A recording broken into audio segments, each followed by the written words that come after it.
Magandang oras mga kababayan, mga ka-art lover. Nako, Kibuloy talagang astig din, Hindi talaga nai-stress. Dalawang Senate hearing na at nariyan pa rin siya. Kung ibang tao yan, na-stroke na siguro or baka hinimatay na diyan at ma-stress ng sobra. Ito, sabi niya, ang mga paratang ay hindi totoo, walang katotohanan at binaliktad siya. At sabi niya na trial by publicity lamang ito. So atin panoorin ang short video na ito. Order ng pagpatay sa mga dating KOJC members?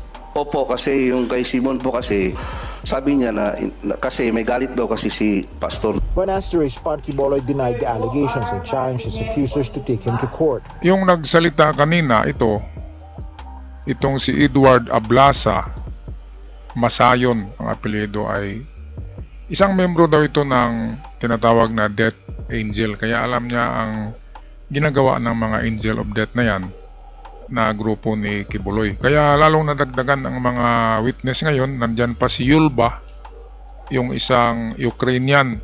Hindi yan kasama noong unang hearing dyan sa Senado na mayroong 3 batang Ukrainian. Itong si Yulga ay medyo may edad na ito. At ganun din ang nangyari sa kanya. Kaya napakarami. Ito'y Kibuloy versus the Philippines na yata ito eh. Pero believe din ako kasi matitigas. Matigas pa rin si Kibuls kahit na kaharap na niya mismo ang mga taong yan. Dahil siguro sa kanyang attorney, itong si Turion ba yan o Turon, ay ibang nasa isip niya ni. Kasi pag tatagal ang kaso, ay lalong dadami ang kanyang sweldo, di ba? Malaki ang sahod ni Turon diyan. Kaya ang kalabasan nito sa katapusan ng kaso na ito, si Turon ang panalo. Panalo si Turon dito. Kasi tatagal talaga ito kasi paglaban ito ni Turon sa kahit anumang paraan. Kaya kung ako kay Kibuloy ay susuko na lang ako or aaminin ko na lahat. Accept the guilt. Hindi ka naman papatayin, di ba? Ikulong ka lang. At sabi ko kapag mabait ka ay pwedeng maparol. At magandang magandang mag-preach sa bilangguan kasi nandun yung mga makasalanan. Kung tutuhanin talaga ang pag-preach ni Kibuloy ay marami pa siyang masalba na kaluluwa.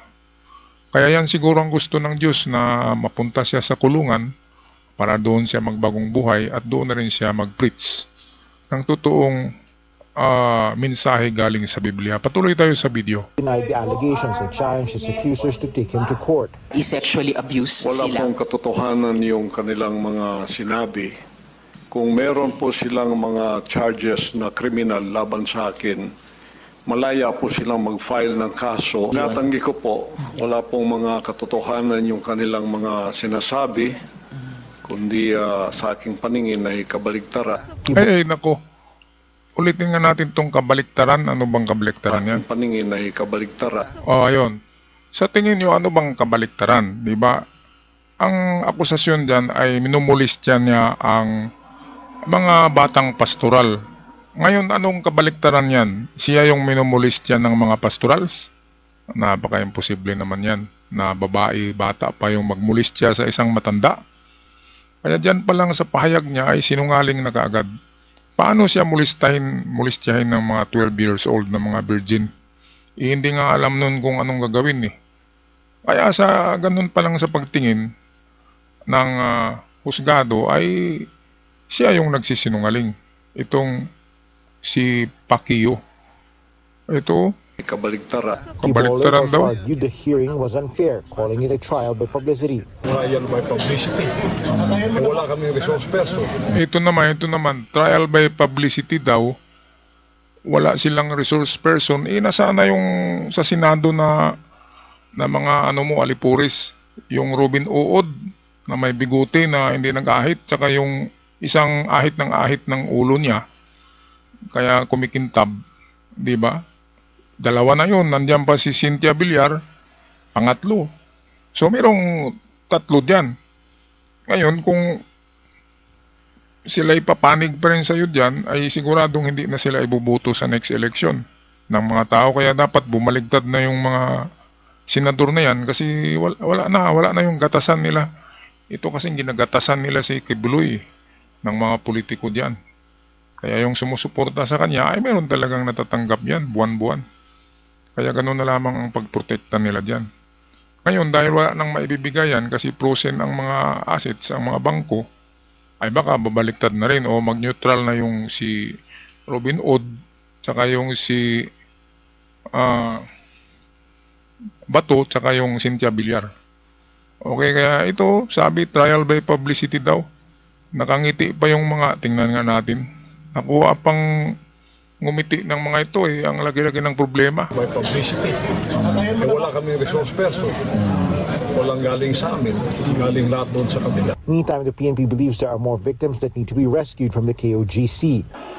The PNP also said they will investigate possible money laundering activities and tax evasion and examine the legality of businesses and foundations linked to the KOGC. The Department of Foreign Affairs says the U.S. has no extradition request for Kibolo yet.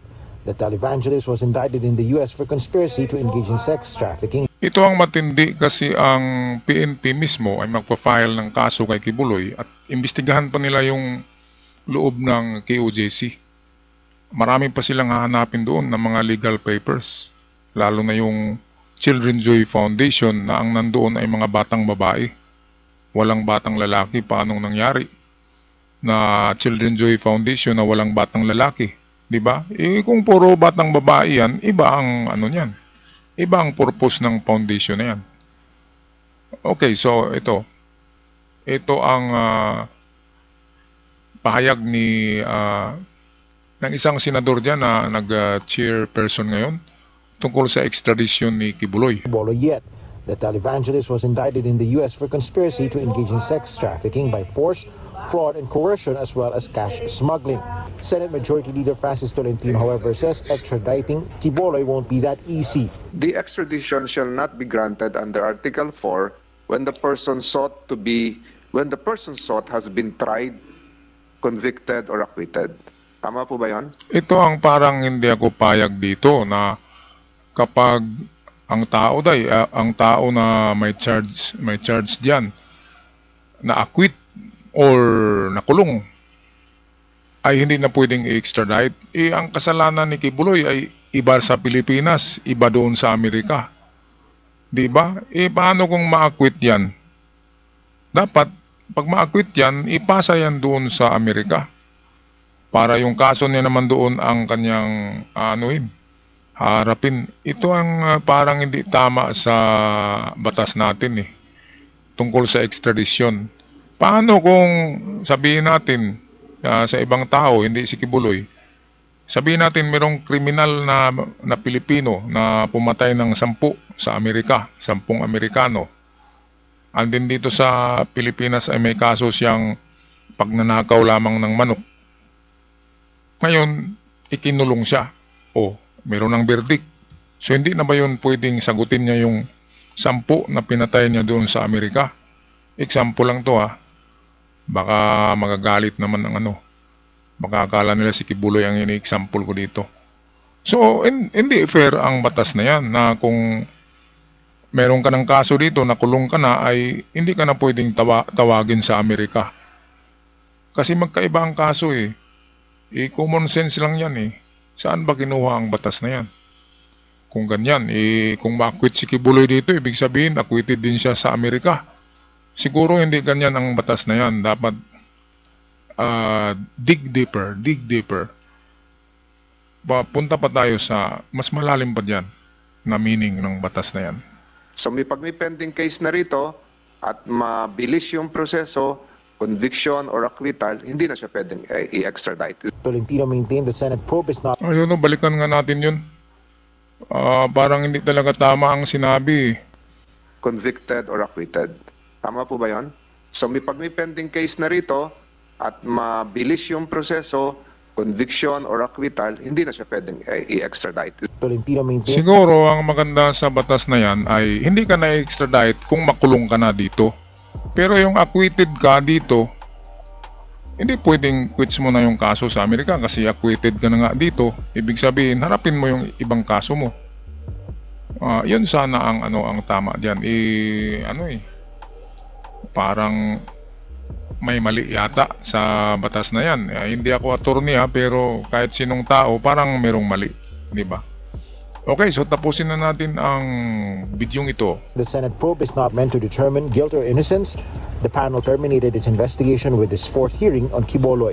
Okay, so atin na lang antabayanan ang susunod na hearing ni Quiboloy sa Senado.